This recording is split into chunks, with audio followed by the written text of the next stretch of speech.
Friends, నేను మీకు ఒక 10-12 ఏళ్ల నాటి విషయం చెప్తాను. అప్పట్లో చిరంజీవి గారు ప్రజారాజ్యం పార్టీ పెట్టారు, ఓడిపోయి ఉన్నారు. తర్వాత సినిమాలకు కూడా దూరంగా ఉన్నారు. అలాంటి టైంలో ఆయన ఢిల్లీ వచ్చారు ఒకసారి. మేమందరం ఆయన కోసం ఎదురు చూస్తున్నాం. ఢిల్లీలో పనిచేస్తున్నాం. ఆ టైంలో ఎయిర్పోర్ట్లో ఆయన కోసం ఎదురు చూస్తున్నాము. ఒక పెద్ద నిర్మాత అదే టైంలో ఎయిర్పోర్ట్ నుంచి బయటకు వస్తున్నారు. మేము పలకరించి ఆయన గుర్తుపట్టి, ఆయన ఏంటి మీరు అందరూ ఇక్కడ ఉన్నారని మీడియా వాళ్ళం కదా అందరినీ కలిపి ప్రశ్నించారు. ఇలా చిరంజీవి గారు వస్తున్నారండి, ఆయన కోసం ఎదురు చూస్తున్నామంటే, చిరంజీవి సోనియా గాంధీకి అవసరం లేదయ్యా, ఎందుకు అలా వెయిట్ చేసుకుంటున్నారు ఇక్కడ టైం అన్నట్టు మాట్లాడారు. ఆయన కాస్త జోవియల్గా అనుకోవచ్చు, కాస్త వెటకారం అనుకోవచ్చు. కట్ చేస్తే తర్వాత చిరంజీవి గారు మళ్ళీ సినిమాల్లోకి వచ్చారు. అదే నిర్మాత స్టేజ్ మీద ఒక బ్లాంక్ చెక్ ఇస్తాను, చిరంజీవి గారు ఎప్పుడైనా సరే నా సినిమాలో యాక్ట్ చేస్తానంటే అంటూ కామెంట్స్ చేశారు. సో ఇన్సిడెంట్ ఎవరిని తక్కువ చేసి మాట్లాడలేదు, కానీ బేసిక్గా నిర్మాతలకి సినిమా అనేది ప్రధానంగా ఒక వ్యాపారం. వాళ్ళు ఆ యాంగిల్లోనూ ఆలోచిస్తుంటారు. ఇదంతా ఎందుకు చెప్తున్నానంటే, ఈరోజు పవన్ కళ్యాణ్ని సినీ నిర్మాణానికి సంబంధించిన కొంతమంది పెద్దలు, నిర్మాతలు ముఖ్యంగా కలుస్తున్నారు. ఉప ముఖ్యమంత్రి హోదాలో ఆయన అపాయింట్మెంట్ తీసుకున్నారు, వాళ్ళు కలుస్తున్నారు. అయితే ఆయన సత్కరిస్తామంటున్నారు, ఆయన సన్మానం చేస్తామంటున్నారు. ఇదంతా బాగానే ఉంది, కానీ దాంతో పాటే ముఖ్యంగా తమ సమస్యల్ని వెంటనే ఆయన దృష్టికి తీసుకొచ్చేస్తామని చెప్తున్నారు.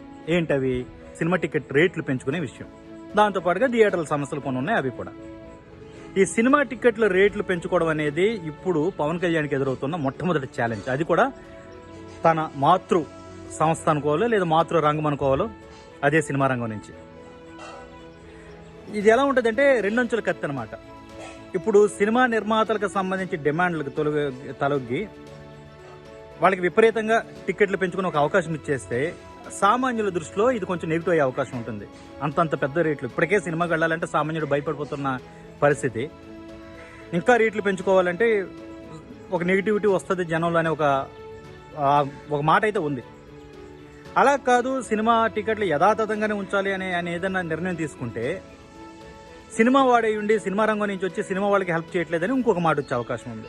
సో ఎలా చూసినా కూడా ఇది రెండంచుల కత్తి, ఒక విధమైన ఛాలెంజ్ పవన్ కళ్యాణ్కి. ఆయన ఎలా దీన్ని పరిష్కరిస్తారో చూడాలి. ఇదంతా ఒకే యాంగిల్. ఇక రెండో యాంగిల్ చూడాలంటే, ఈ సినిమా టికెట్ల రేట్లకు సంబంధించి పవన్ కళ్యాణ్ స్వయంగా బాధితుడు.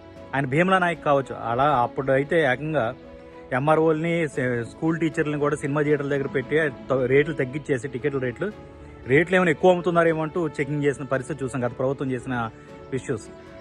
అలాగే అడ్డదిడ్డంగా టికెట్ కొనే ప్రేక్షకుడే చిరాకు పడే స్థాయిలో ₹5, ₹10 కూడా టికెట్లు అమ్మించారు అప్పట్లో. ఇప్పుడు రాజకీయాల్లో 3వ సారి ఎమ్మెల్యేగా గెలిచిన హిందూపురం ఎమ్మెల్యే బాలకృష్ణ గారి సినిమా నిజంగా టికెట్లు సరైన రేటుకు అమ్ముంటే మరొక 10 కోట్లు వచ్చుండేది. భగవంత్ కేసరి నష్టపోయింది. ఆ సినిమా ఒక 10 కోట్ల నుంచి 12 కోట్ల దాకా నష్టపోయిందని నిర్మాతలు, సినిమా విశ్లేషకులు కూడా భావించారు. సో ఆ యాంగిల్లో చూస్తే కనుక చాలా చాలా బాధితుల్లో ఉన్న పవన్ కళ్యాణ్, బాలకృష్ణ ఇద్దరు కూడా ఇప్పుడు ప్రభుత్వంలో ఉన్నారు. కాకపోతే ఒకరు అధికార పార్టీ వైపు ఉన్నారు, పవన్ కళ్యాణ్ ఏకంగా ఉప ముఖ్యమంత్రి స్థాయిలో ఉన్నారు. సో ఆ యాంగిల్లో చూస్తే కనుక ఖచ్చితంగా వాళ్ళ బాధితులే. అప్పట్లో ఆయనతో సినిమాలు తీసిన కొంతమంది, విశ్వప్రసాద్ గారు ఇలాంటి వాళ్ళు కొంతమంది నష్టాలు ఫేస్ చేసిన పరిస్థితి, అయినా కూడా వాళ్ళు ధైర్యంగా నిలబడ్డారు. సో ఇప్పుడు ఈ నిర్ణయం, ఇప్పుడు రానున్న కల్కి సినిమాకి సంబంధించి ఇంకా ఏపీలో టికెట్స్ ఓపెన్ కాలేదు, ఎందుకంటే రేట్లు ఇంకా ఫైనలైజ్ కాకపోవడం వల్ల. అవతల తెలంగాణకు సంబంధించిన అడ్వాన్స్ బుకింగ్లు అన్నీ ఫుల్ అయిపోయాయి. బుక్ మై షో కావచ్చు, ఇతర యాప్ల్లో సినిమాలకు సంబంధించిన టికెట్ సేల్స్ జరుగుతున్నాయి. టికెట్లు ఓపెన్ చేసిన వెంటనే అమ్ముడైపోయాయి. ఏపీలో మాత్రం ఆ రేట్లు ఫైనలైజ్ కాక ఇంకా ఓపెన్ కాలేదు, ఇంకా రేట్లు పెంచుకుంటామంటున్నారు. మరి ఇలాంటి కీలకమైన అంశాలు ఉన్నాయి. పవన్ కళ్యాణ్తో చర్చిస్తున్నారు. ఆయన ఏ డెసిషన్ తీసుకుంటారో చూడాలి. విచిత్రంగా పవన్ కళ్యాణ్ లాంటి ఒక టాప్ స్టార్ సినిమాల్లో, రాజకీయాల్లో కూడా ఇప్పుడు తన సత్తా చూపారు, ఉప ముఖ్యమంత్రి హోదాలో ఉన్నారు. ఆయనకి ఎదురవుతున్న ఫస్ట్ ఛాలెంజ్ సినిమా రంగం నుంచి కావడమే ఒక విశేషం. కాకపోతే ఒకే ఒక బాధ ఆయన అభిమానులకి ఏంటంటే, అప్పట్లో పవన్ కళ్యాణ్ తీవ్ర ఇబ్బందులు పడుతున్న టైంలో వైసీపీ సంబంధించి, ఆ ప్రభుత్వానికి సంబంధించిన మంత్రులు, ఎమ్మెల్యేలు అడ్డమైన బూతులు తిడుతున్న సమయంలో సినిమా రంగం నుంచి పవన్ కళ్యాణ్కి మద్దతుగా నిలబడి మాట్లాడిన వాళ్ళ సంఖ్య చాలా తక్కువ. ఇప్పుడు వాళ్ళందరూ కలిసి వాళ్ళలో చాలా ఎక్కువ మంది మళ్ళీ అదే పవన్ కళ్యాణ్ దగ్గరికి వచ్చి మాకు టికెట్ రేట్లు పెంచుకుంటాము, మాకు సాయం చేయండి అంటూ అడుగుతూ ఉండడం. అంటే అప్పట్లో కొంచెం మద్దతుగా పలుకుంటే బాగుండేది కదా, ఇలాంటి బూతులు, ఇలాంటి మాటలు కరెక్ట్ కాదు అనే యాంగిల్, అంటే రాజకీయంగా ఆరోపణలు ప్రత్యారోపణలు కామనే, కానీ మరీ బూతులు తిట్టడం ఇవన్నీ కరెక్ట్ కాదని ఎవరన్నా మద్దతు పలుకుంటే బాగుండేది. అలా పలికిన వాళ్ళ సంఖ్య చాలా తక్కువ. అభిమానులను తొలిచేస్తున్న విషయం ఇదొక్కటే.